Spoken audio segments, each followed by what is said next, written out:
Philip K. Dick. Valis, acronym of Vast Active Living Intelligence System. Chapter 2. Although there was nothing I could do to help horse lover Fat, he did escape death. The first thing that came along to save him took the form of an 18-year-old high school girl living down the street from him, and the second was God. Of the two of them, the girl did better. I'm not sure God did anything at all for him. In fact, in some ways, God made him sicker. This was a subject on which Fat and I could not agree. Fat was certain that God had healed him completely. That is not possible. There is a line in the I Ching reading, "Always ill, but never dies." That fits, my friend. Stephanie entered Fat's life as a dope dealer. After Gloria's death, he did so much dope that he had to buy from every source available to him. Buying dope from high school kids is not a smart move. It had nothing to do with dope itself, but with the law and morality. Once you begin to buy dope from kids, you are a marked man. I'm sure it's obvious why. But the thing I knew, which the authorities did not, is this. Horse lover Fat really wasn't interested in the dope that Stephanie had for sale. She dealt hash and grass, but never uppers. She did not approve of uppers. Stephanie never sold anything she did not approve of. She never sold psychedelics, no matter what pressure was put on her. Now and then she sold cocaine. Nobody could quite figure out her reasoning, but it was a form of reasoning. In the normal sense, Stephanie did not think at all, but she did arrive at decisions, and once she arrived at them, no one could budge her. Fat liked her. There lay the gist of it. He liked her and not the dope. But to maintain a relationship with her, he had to be a buyer, which meant he had to do hash. For Stephanie, hash was the beginning and end of life. Life worth living anyhow. If God came in a poor second, at least he wasn't doing anything illegal, as Stephanie was. Fat was convinced that Stephanie would wind up in jail. He expected her to be arrested any day. All Fat's friends expected him to be arrested any day. We worried about that and about his slow decline into depression and psychosis and isolation. Fat worried about Stephanie. Stephanie worried about the price of hash. More so, she worried about the price of cocaine.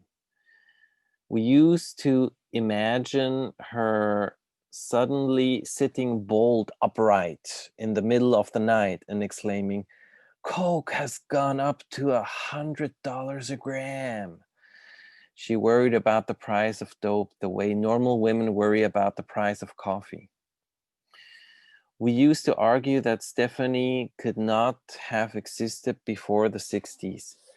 Dope had brought her into being, summoned her out of the very ground. She was a coefficient of dope, part of an equation.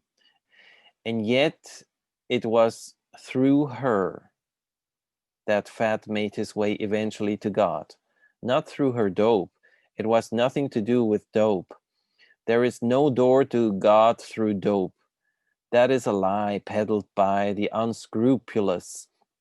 The means by which Stephanie brought horse lover Fat to God was by means of a little clay pot, which she threw on her kick wheel, a kick wheel which Fat had helped pay for. as a present on her 18th birthday. When he fled to Canada, he took the pot with him, wrapped up in shorts, socks, and shirts in his single suitcase. It looked like an ordinary pot, squat and light brown, with a small amount of blue glaze as trim. Stephanie was not an expert potter. This pot was one of the first she threw, at least outside of her ceramics class in high school. Naturally, one of her first pots would go to Fat. She and he had a close relationship. When he'd get upset, Stephanie would quiet him down by supercharging him with her hash pipe. The pot was unusual in one way, however. In it slumbered God. He slumbered in the pot for a long time, for almost too long. There is a theory among some religions that God intervenes at the 11th hour. Maybe that is so. I couldn't say. In Horse Lover's Fat's case, God waited until 3 minutes before 12. And even then, what he did was barely enough, and eventually too late. You can't hold Stephanie responsible for that. She threw the pot, glazed it, and fired it as soon as she had the kick wheel. She did her best to help her friend Fat, who, like Gloria before him, was beginning to die.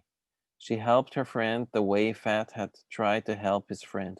Only Stephanie did a better job, but that was the difference between her and Fat. In a crisis, she knew what to do. Fat did not. Therefore, Fat is alive today and Gloria is not. Fat had a better friend than Gloria had had. Perhaps he would have wanted it the other way around, but the option was not his. We do not serve up people to ourselves. The universe does. The universe makes certain decisions, and on the basis of these decisions, some people live and some people die. This is a harsh law, but every creature yields to it out of necessity. Fat got God, and Gloria Knudsen got death. It is unfair, and Fat would be the first person to say so. Give him credit for that. After he had encountered God, Fat developed a love for him which was not normal. It is not what is usually meant in saying that someone loves God. With Fat, it was an actual hunger. And stranger still, he explained to us that God had injured him and still he yearned for him, like a drunk yearns for booze. God, he told us, had fired a beam of pink light directly at him, at his head, his eyes. Fat had been temporarily blinded and his head had ached for days. It was easy, he said, to describe the beam of pink light. It's exactly what you get as a phosphine after image when a flash bulb has gone off in your face. Fat was spiritually haunted by that color. Sometimes it showed up on a TV screen. He lived for that light, that one particular color. However, he could never really find it again. Nothing could generate that color for light but God. In other words, normal light did not contain that color. One time, Fat studied a chart of the visible spectrum. The color was absent. He had seen a color which no one can see. It lay off the end. What comes after light in terms of frequency? Heat? Radio waves? I should know, but I don't. Fat told me, I don't know how true this is, that in the solar spectrum, what he saw was above 700 millimicrons. In terms of Fraunhofer lines, past B in the direction of A. Make of that what you will. I deem it a symptom of Fat's breakdown. People suffering nervous breakdowns often do a lot of research to find explanations for what they are undergoing. The research, of course, fails. It fails as far as we are concerned. But the unhappy fact is that it sometimes provides a spurious rationalization to the disintegrating mind, like Gloria's day. I looked up the Fraunhofer lines one time and there is no A. The earliest letter indication that I could find is B. It goes from G to B, from ultraviolet to infrared. That's it. There is no more. What Fat saw or thought he saw was not light. After he returned from Canada, after he got God, Fat and I spent a lot of time together. And in the course of our going out at night, a regular event with us cruising for action, seeing what was happening, we one time were in the process of parking my car when all at once a spot of pink light showed up on my left arm. I knew what it was, although I had never seen such a thing before. Someone had turned a laser beam on us. That's a laser, I said to Fat, who had seen it too, since the spot was moving all around onto telephone poles and the cement wall of the garage.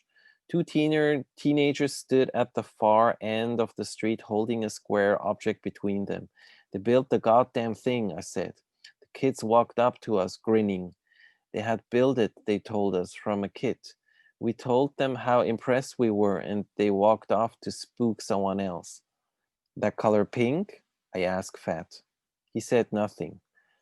But I had the impression that he was not being upfront with me. I had the feeling that I had seen his color. Why he would not say so, if such it was, I do not know. Maybe the notion spoiled a mere elegant theory. The mentally disturbed do not employ the principle of scientific parsimony, the most simple theory to explain a given set of facts. They shoot for the baroque. The cardinal point which Fat had made to us regarding his experience with the pink beam, which had injured and blinded him, was this. He claimed that instantly, as soon as the beam struck him, he knew things he had never known. He knew specifically that his 5-year-old son had an undiagnosed birth defect, and he knew what that birth defect consisted of, down to the anatomical details, down, in fact, to the medical specifics to relate to the doctor. I wanted to see how he told it to the doctor, how he explained knowing the medical details. His brain had trapped all the information the beam of pink light had nailed him with. But how would he account for it? Fat later developed the theory that the universe is made out of information. He started keeping a journal, had been, in fact, secretly doing so for some time, the furtive act of a deranged person. His encounter with God was all there on the pages in his Fat's, not God's, handwriting. The term journal is mine, not Fat's. His term was exegesis, a theological term meaning a piece of writing that explains or interprets a portion of scripture. Fat believed that the information fired at him and progressively crammed into his head in successive waves had a holy origin and hence should be regarded as a form of scripture, even if it just applied to his son's undiagnosed right inguinal hernia, which had popped the hydrocele and gone down into the scrotal sac. This was the news Fat had for the doctor. The news turned out to be correct, as was confirmed when Fat's ex-wife took Christopher in to be examined. Surgery was scheduled for the next day, which is to say, as soon as possible. The surgeon cheerfully informed Fat and his ex-wife that Christopher's life had been in danger for years. He could have died during the night from a strangulated piece of his own gut. It was fortunate, the surgeon said, that they had found out about it. Thus, again, glorious they, except that in this instance, the they actually existed. The surgery came off a success, and Christopher stopped being such a complaining child. He had been in pain since birth. After that, Fax and his ex-wife took their son to another GP, one who had eyes. One of the paragraphs in Fat's journal impressed me enough to copy it out and include it here. It does not deal with the right inguinal hernias, but is more general in nature, expressing Fat's growing opinion that the nature of the universe is information. He had begun to believe this because for him the universe, his universe, was indeed fast turning into information. Once God started talking to him, he never seemed to stop. I don't think they report that in the Bible. That's a sticker. Journal entry 37. Thoughts of the brain are experienced by us as arrangements and rearrangements, change in a physical universe. But in fact, it is really information and information processing which we substantialize. We do not merely see its thoughts as objects, but rather as the movement, or more precisely, the placement of objects, how they become linked to one another. But we cannot read the patterns of arrangement. We cannot extract the information in it, i.e., it as information, which is what it is. The linking and relinking of objects by the brain is actually a language, but not a language like ours, since it is addressing itself and not someone or something outside itself. Fat kept working this particular theme over and over again, both in this journal and in his oral discourse to his friends.